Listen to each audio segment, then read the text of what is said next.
What's up, guys? It's B-Ballin back again with a update video. I didn't do one yesterday after the end of, or near the end of the group stages, because there was only going to be a very small number of matches played on the last day of the group stage matches. So I just want to talk about the end of the group stages, talk a little bit more about the meta, and talk about my expectations going forward. So I'm sure you guys have all been following TI4. It has been a really strong event, but I honestly am looking very much forward to the best of threes because we are starting to see a bit of stagnation in terms of the heroes played. And unfortunately for me, a lot of my favorite teams did leap, but a lot of my favorite teams are still in it. I mean, the problem with a lot of Dota fans, like me and Lumi, when I've talked to them, is that we like so many of the damn same teams that if some teams are sent home, we get sad. But obviously, some of our favorite teams are still moving forward. For like Lumi, it's Cloud9. For me, I'm a pretty big fan of, Navi. Vici is my favorite Chinese team along with DK, so I'm happy that they're moving on. I like EG as well, so even though some of my favorite teams like Fnatic and Alliance are being sent home, and Empire, and actually had these two as first and second, bit of hopeful prediction, but that's how it goes.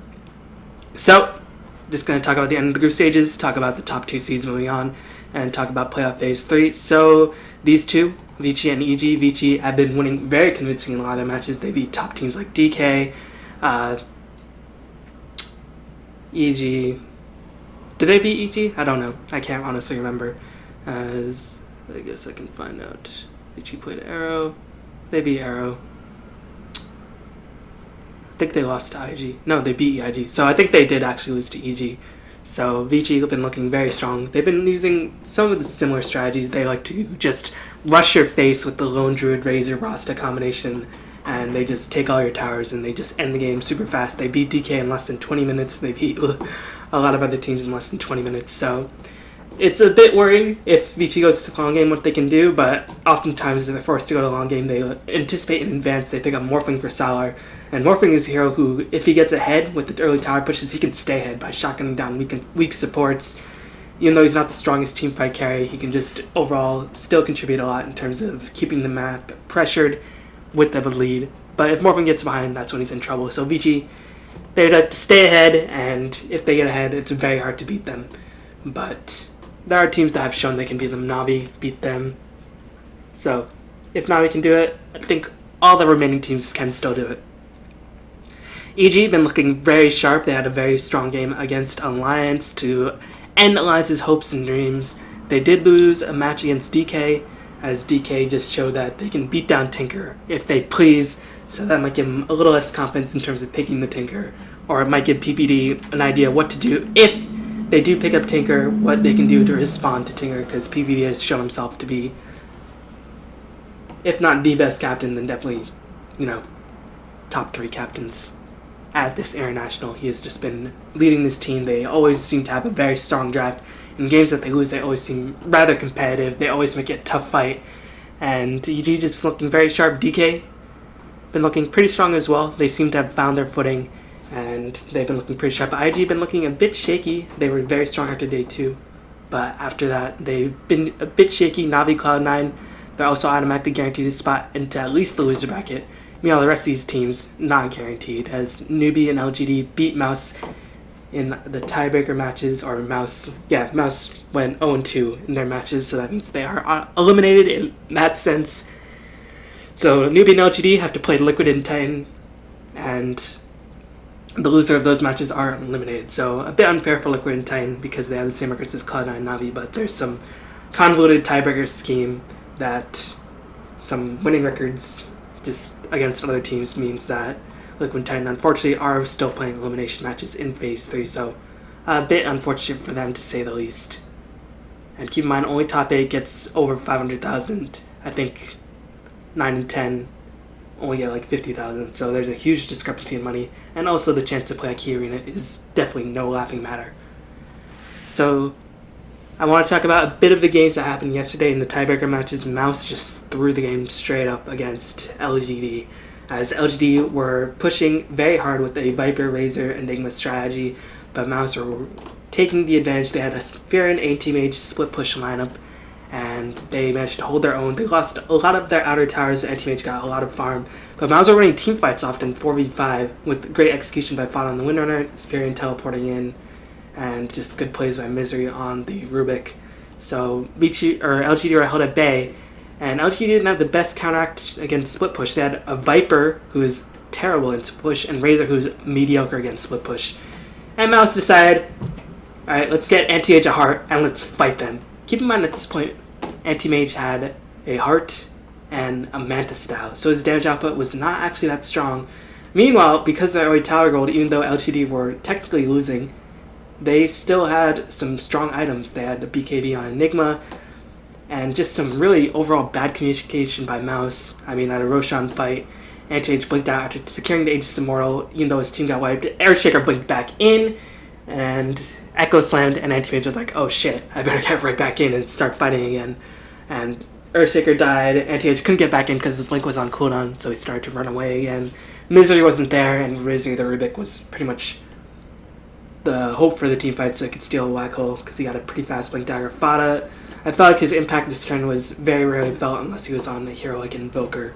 So Mouse definitely have to be feeling very disappointed in their results because they managed to beat LGD, considering Newbie did beat LGD rather convincingly. They would have moved on. So Mouse, that loss will stick with them. And I honestly don't know why. Keep in mind that the Roshan fight happened, but also Mouse took fights with just a heart on Anti-Mage and a Manta style. And they found, oh, we actually don't really do too much damage because Furion doesn't have too much damage at this point. They built Necrobooks, which were cleaned up in team fights. So Mouse got disadvantaged trades before that Roshan fight, and they got, sometimes even trades because of the power of the Anti-Mage and the fact that their experience was so much higher. So it was just overall really bad game plan by Mouse coming into the 30-minute mark. And they got punished for it. LG managed to take 2 racks, and Mouse tried to fight back. But overall, they were just too far behind their split push because LG managed to get so many items after Mouse took some really bad fights. Just wasn't working out as there was a Barrett, so Anti-Mage couldn't just split push at will because Barrett had an uncanny sense of always catching the real Anti-Mage despite the Manta style illusions popped at a very timely manner. So bad plays by Mouse, good composure by LGD as their game plan fell apart, but they just managed to use their experience and outlasted Mouse. Newbie still looked like a very strong team despite being in the tiebreakers, so I do think they're going to be facing Liquid, they're facing Titan, which is, I'm a fan of Titan, so it'll be pretty disappointing if they got knocked out, but I thought Newbie would be the Chinese team that would go the furthest, so we'll see how it goes. So, talking about the rest of the matches, Fnatic managed to beat Cloud9. Cloud9 are not guaranteed a spot in the winner's bracket. They have to still play some qualifier matches, but they're guaranteed a spot in the loser's bracket. Fnatic, unfortunately, because Cloud9 did lose to LGD, that meant that Fnatic's last match was meaningless because Fnatic's last match meant that LGD was moved on to 7 wins and Fnatic could not get to 7 wins. Alliance won their second last match against Navi, but lost their final match against EG against a very strong Omni-Knight strategy. And it seems like if you're up against EG, you sort of have to ban the Enigma. You can let Arteez get Razor because Arteez has been playing Razor very well, and even though he gets shut down mid, he always manages to come back because of the flawless execution by Arteez.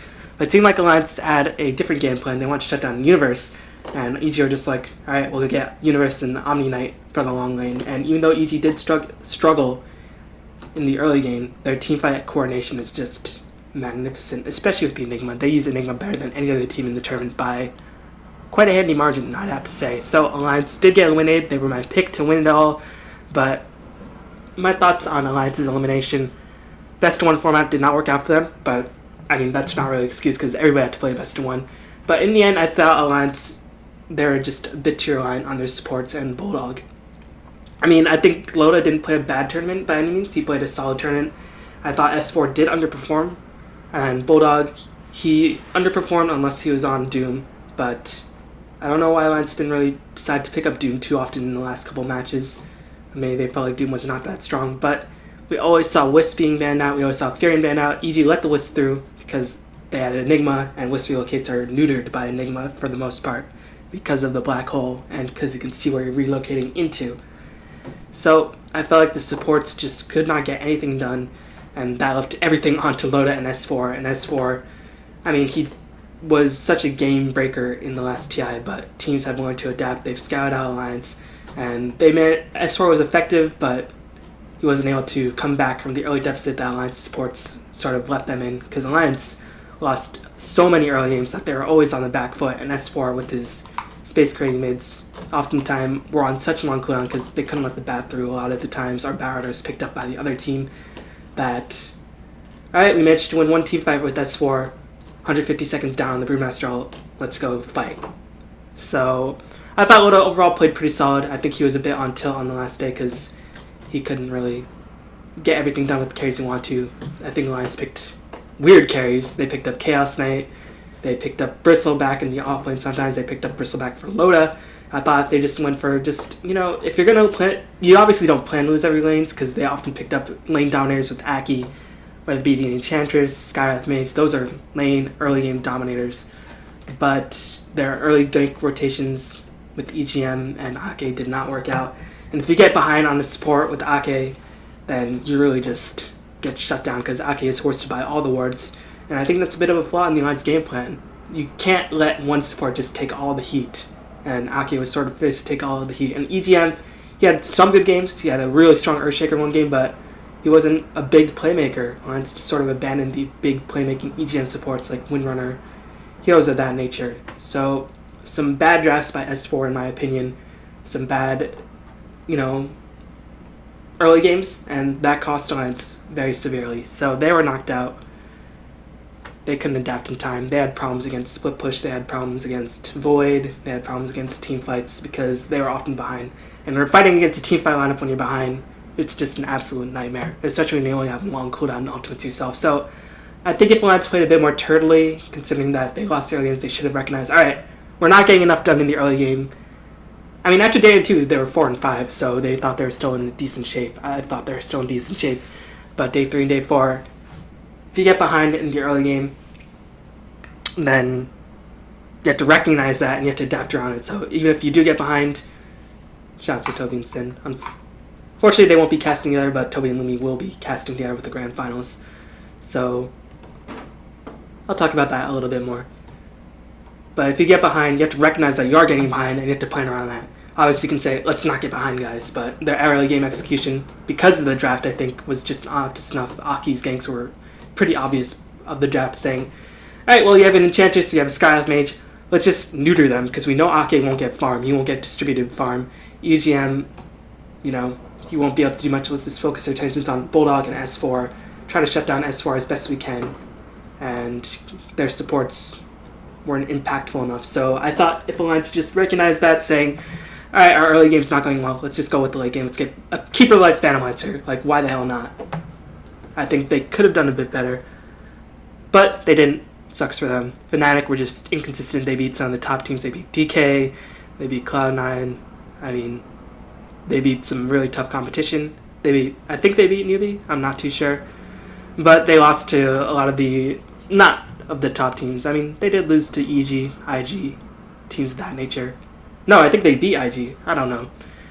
But Fnatic were just a bit too inconsistent. I thought the drafts were not really allowing Era to get the best because he wasn't really given hard carries in too many situations. I thought Era Centaur was good, but they had no-tail farming a lot on different mids, whether it be the Enigma, and I thought the last game against Cloud9 was very good because they just put no-tail on Disruptor, and I think no-tail's Disruptor is very strong, and teams Disruptor was not a common pick in this turn, so I don't know if teams are really well acquainted against that. So I think they put a bit more emphasis on no-tail or Big Daddy, and that suffered because Fnatic is an early game team. They like to dominate the early game and just transition to that, snowball off of that. And they couldn't do that. They picked Hani and mid-shaker, or not a mid-shaker, they picked Hani Earthshaker quite often, but I don't know if they leaned in mid like Navi US or Liquid did. So the drafts were erratic by Fnatic. I think they did cost them quite a bit in terms of that. So maybe there's a lack of familiarity with Era once again.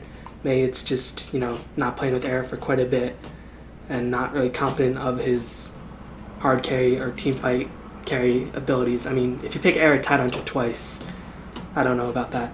Era's a good farmer, he's a good team fight carry, his lifestealer is one of the best in the world.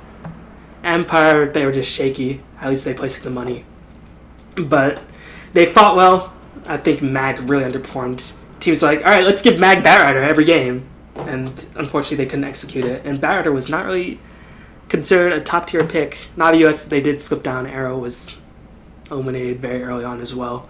So those two predictions I thought were right. I wasn't expecting LG to come back. So, yeah, those are the group stage matches. We'll take a look at the Dota buff stats. Razor dropped down quite a bit. Xiaoshan was figured out a bit, but I thought teams like Mad Sports and Alliance did pick Xiaoshan to just do the pushing strategy, but they obviously did not have much practice with Xiaoshan. They weren't, picking early game lamps where you get a fast level 6, or you get early towers, you get Xiaoshan, a level 6, and then you lose that early goal to snowball the Xiao Shaman. So the Western teams suck with Xiao Shaman, the Eastern teams are ridiculously good Xiao Shaman, and I think that did show. The hero of the tournament has been Enigma. He has just been dominating, 62% win rate. Lycan, of course, is still very strong, but teams often ban that. EG on the dire side are just imbalanced, so we'll see if teams can adapt to that. Alchemist made a bit of a resurgence. He farms very well. He's a decent solo mid, but teams like Ferrari, Super, they get the fast mechanism on Alchemist. He's incredibly hard to kill, and I think the teams realize if other teams pick up Mass Team Fight, let's just get ridiculously tanky on heroes like Alchemist, support Wraith King, Razor, to a certain extent, Doom, heroes of that nature. So the meta is not super sharp. I mean, we saw some out-of-the-wall picks. We saw an Omni, we saw a Pudge, and yeah, I think those were just last matches trying to test stuff out. EG tested out Omni, and Omni Storm is ridiculous. Pudge was picked by Fnatic knowing that they had nothing else to lose, so might as well have a bit of fun. Undying, pretty cool. What more can you say? 100% win rate. I don't think many of these top tier teams pick Undying, though. I think the top tier push strat for Chinese don't involve Undying. They involve Rasta, they involve Death Prophet, heroes of that nature. So we see a lot of the same picks: Void, Enigma, Brew, Wraith King, Tide. I mean, you can read. So the meta is a bit stale, but I think the best of threes will change that quite a bit. Teams will be able to strategize a bit more effectively and sort of focus their teams, because every series will count. Don't expect to see, if you have to, we'll give Universe Batrider, but we'll just try to shut down. We'll make sure the Enigma is banned out against Zai or the Sand King. Heroes of that nature. And that's how it goes. So looking at today's and tomorrow's matches, Liquid vs LG, an elimination match, a grudge match for LD, because they were knocked out by Liquid in the last TI. But LGD will be able to go home with as much money as Liquid if they aren't even knocked out, as Liquid won last TI in 8th place, because the money disparity is quite huge. Cloud9 plays the loser of that, they automatically move on to the lane event. DK plays the loser of that, or the winner of that, and they automatically move on to the lane event. And the winner of that goes on to the upper brackets. EG and VG are on the upper brackets, so it's going to just be the standard 4-4 double elimination bracket. But teams are automatically in the losers bracket. So, considering this matchup, I think Liquid are pretty sharp against these sort of all-in push strats. They just have to execute their early game. The thing about Liquid is that sometimes they hold on ridiculously well, but they seem to want to win the early game or just get by in the early game, and they use their greedy offlane by Demon, whether it be a Void or a hero of that nature, to just outlast the other team. Koik has just been playing out of his mind. But LG, they know how to 5-man death ball better than most teams. Not better than like VG or DK or EG. So this is going to be a very closely contested match, and we'll see if Liquid can come through. I'm rooting for them. But LG, after 1-4, I mean, and 3-6, they have been on a tear. So, I don't know. This will come down to the drafts. We'll see if Liquid can execute their early game. If they can execute their early game, I think they have more experience than somebody like Mouse in terms of playing the late game. So, it's going to come to the early game. If Liquid loses the early game, they're going to lose to LGD. That's what it's going to come down to. Cloud9 versus the loser, or the winner of that. Cloud9 should have a reasonably good edge against Liquid. I don't know how they'd fare against LGD. They did lose to LGD in the second last match, so they're probably hoping for Liquid to pull through because they want to win in the winners bracket. But I think DK have this pretty locked down for the upper bracket. So DK should get into the upper bracket, Cloud9 should get into the losers bracket, and I think this is a 50-50, but LGD I think will have a slight edge considering they're on a very good hot streak, and they're probably studying Liquid very hard. We all on the Monday's matches, looking on the other side of the bracket, Titan vs Newbie. Unfortunately for Titan, they got sort of the shit end of the draw. They're playing against Newbie, and I think Newbie, their best of one style just doesn't seem to suit them. I think Newbie might be able to go all the way in this. It's not super likely because they have to play so many matches in a row. And I think Navi, they did beat Newbie with some very strong teamfight strategy, even though Newbie managed to win the early game. So I think Newbie will beat Titan, unfortunately. For me, Navi should be able to beat Newbie, and IG have shown that they can beat Navi. They beat them in this tournament, they can beat them in other tournaments, they beat them in TI2, and we'll see if Navi can hold on, but I think IG have this pretty solidly locked down. I think they're 60-40 in the matchup against Navi, but Navi's only 50-50 if they're matched up against Newbie, so IG should have this upper bracket spot relatively secure. So, just some last notes on the international. The grand finals casters are going to be LD and Lumi, and Toby and Lumi, and LD and Sin. I think the first cast Lumi and Toby have ever done was a D2CL grand finals matchup.